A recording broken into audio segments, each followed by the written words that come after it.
साधु संगत जी बड़े प्यार और सत्कार से बोलिए जी धनरिंकार जी। अखंड मंडलाकारं व्याप्तं येन चराचरं तत्पदेन दर्शितं नैनं तस्मै श्री गुरुवे नमः।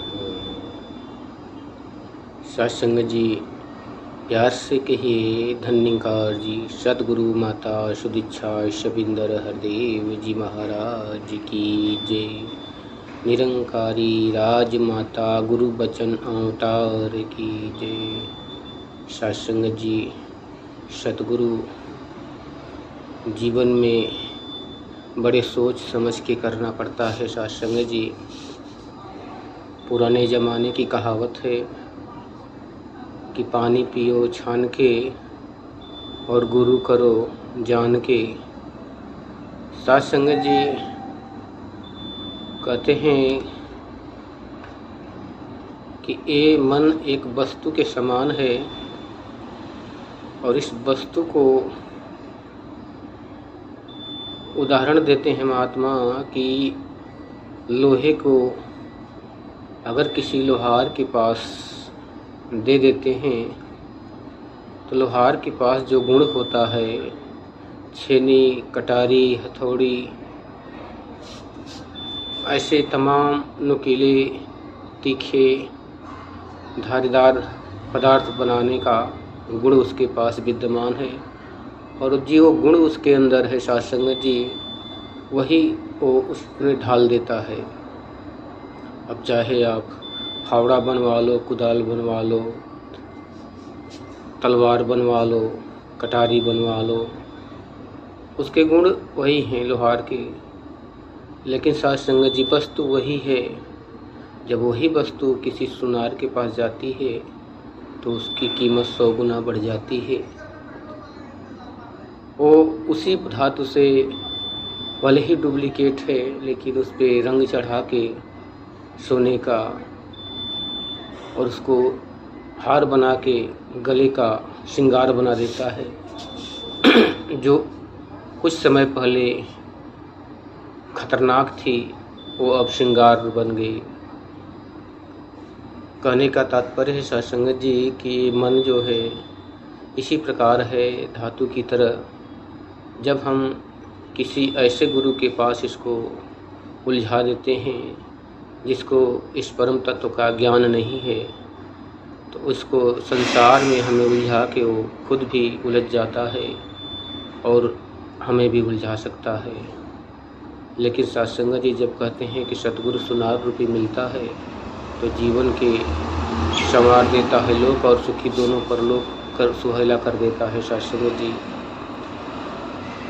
कहते हैं कि पारस पर से लोहा कंचन भई तलवार फिर भी तीनों ना गए धार मार आकार।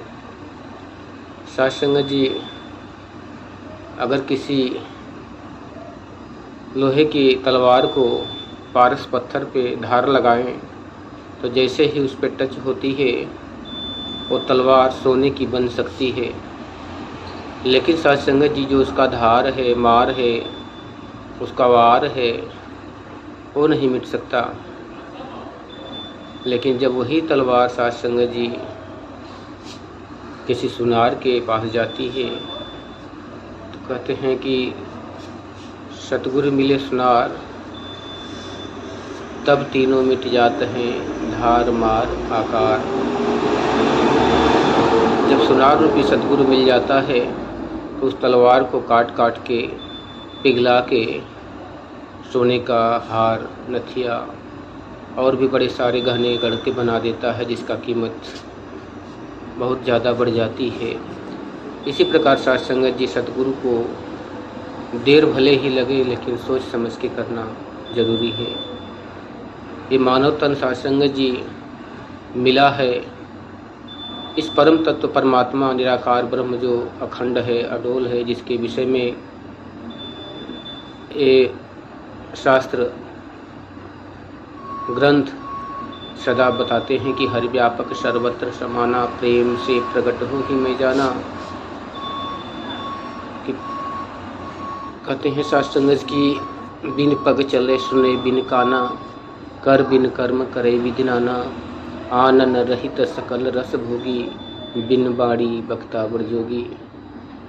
और भी साध संगत जी गीता में आता है कि न इसको शस्त्र काट सकता है, न इसको अग्नि जला सकती है, न इससे पानी भिगो सकता है, न हवा इसे उड़ा सकती है। ऐसे परमात्मा को जो सतगुरु दिखा दे, उस सतगुरु के शरण में अपना समर्पण कर दो साध संगत जी, क्योंकि ऐसा सतगुरु बार बार नहीं मिलता। हो सकता है कृपा करके परमात्मा 2 बार 100 बार मानव जन्म दे दे, लेकिन भाग्य उत्तम तभी होते हैं जब परमात्मा का दर्शन हो जाए इन आँखों से। और ये संभव केवल मानव तन में ही हो सकता है साध संगत जी, और किसी योनियों में ये संभव नहीं है।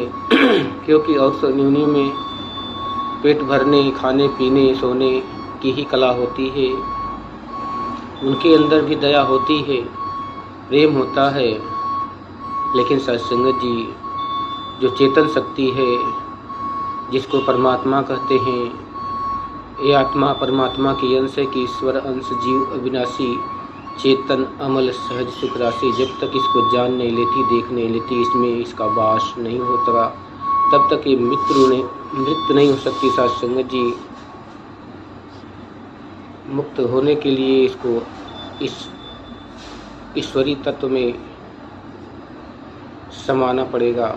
जिस प्रकार भाप बन के पानी बादल बनता है और हवा का संग करके साध संगत जी बारिश करता है, और बारिश करने के बाद कुछ बूंदें डायरेक्ट समुद्र में मिल जाती हैं जो सागर बन जाती हैं, लेकिन कुछ बूंदें जो पहाड़ों पे, जंगलों में, पोखरों में, तालाबों में गिर जाती हैं साध संगत जी, वो उनका समुद्र से मेल नहीं हो पाता, वो मीठा का मीठा ही रहती हैं। और उनको जब तक वो साध संगत जी किसी नदी का, किसी नाले का, किसी नदी का, किसी बड़ी शाखाओं का मेल नहीं करते, तब तक समुद्र तक उसका पहुंचना संभव नहीं है। इसी प्रकार साध संगत जी जब सतगुरु नदी के समान होते हैं, जब इन सतगुरु के चरणों में आते हैं तो ये सागर से मिला देते हैं, जो असीम है, अनंत है, अडोल है, जिसका कोई तोड़ नहीं, कोई अंत नहीं, कोई पारावार नहीं। ये आदि भी है, पहले भी था, आज भी है और कल भी रहेगा। ये सृष्टि के लय होने के बाद भी रहेगा और सृष्टि के रहते हुए भी रहेगा साध संगत जी। ऐसे परमात्मा को, जिसको भगवान श्री कृष्ण ने अर्जुन जी को कुरुक्षेत्र के मैदान में दिखाया कि ये देख मेरा रूप, विराट स्वरूप, जिसका कोई अंत नहीं, इसी के अंदर धरती, अग्नि, पानी, जल, वायु, जीव, आकाश सभी इसी के अंदर विराजमान हैं। इसमें कोटि कोटि ब्रह्मांड इसी के समाये हैं। साध संगत जी वहाँ पे किसी शरीर का वर्णन नहीं है, इस प्रकृति और परमात्मा का वर्णन है। भगवान श्री कृष्ण अर्जुन को प्रकृति और परमात्मा का भेद बताते हुए विज्ञान सहित ज्ञान देते हैं अपने तत्व का, और बोलते हैं साध संगत की जो मुझे इस तत्व से जान लेता है वो परम ज्ञानी है, वो आवागमन से मुक्त हो जाता है, 84 लाख योनियों से बाहर हो जाता है। साध संगत जी जो ऐसे परमात्मा से मिला दे, दर्शन करा दे, उस गुरु को कहते हैं कि कोटिन कोटिन बार नमन है, बंधन है, प्रार्थना है। साध संगत जी ऐसे सदगुरु के शरण में झुक जाओ, दंडवत हो जाओ, समर्पण हो जाओ। साध संगत जी कहते हैं कि निद्रा भोजन भोग भय ये सम पुरुष समान, ज्ञान अधिक एक नरन में ज्ञान बिना पशु जान। अगर ये परम तत्व का ज्ञान इस जीवन में नहीं आया मनुष्य शरीर में, तो साध संगत जी ये पशु के समान कहा गया है। इसलिए अपनी इस जीवन को सतगुरु के चरणों में समर्पण करके अपने जीवन को धन्य भागी, बड़भागी और लोक और परलोक सुहेला करने के लिए सतगुरु के शरण में आना पड़ेगा। सतगुरु माता श्री चैतन्य हरदेव जी महाराज इस परम तत्व ज्ञान को तत्क्षण ही इस परम पिता परमात्मा से मिला के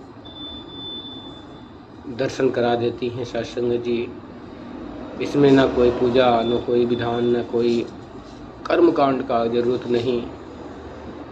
सत्संग जी आके रब को दर्शन कर लो, कह दो सब इंसानों को सतगुरु छड़ में मानव कर दे। हम जैसे हैवानों को, पापी कपटी अज्ञानी को प्रभु के संग मिलाता है। दूर करे सब मन की चिंता, मन का कमल खिलाता है। प्यार से कहिए धन्यवाद।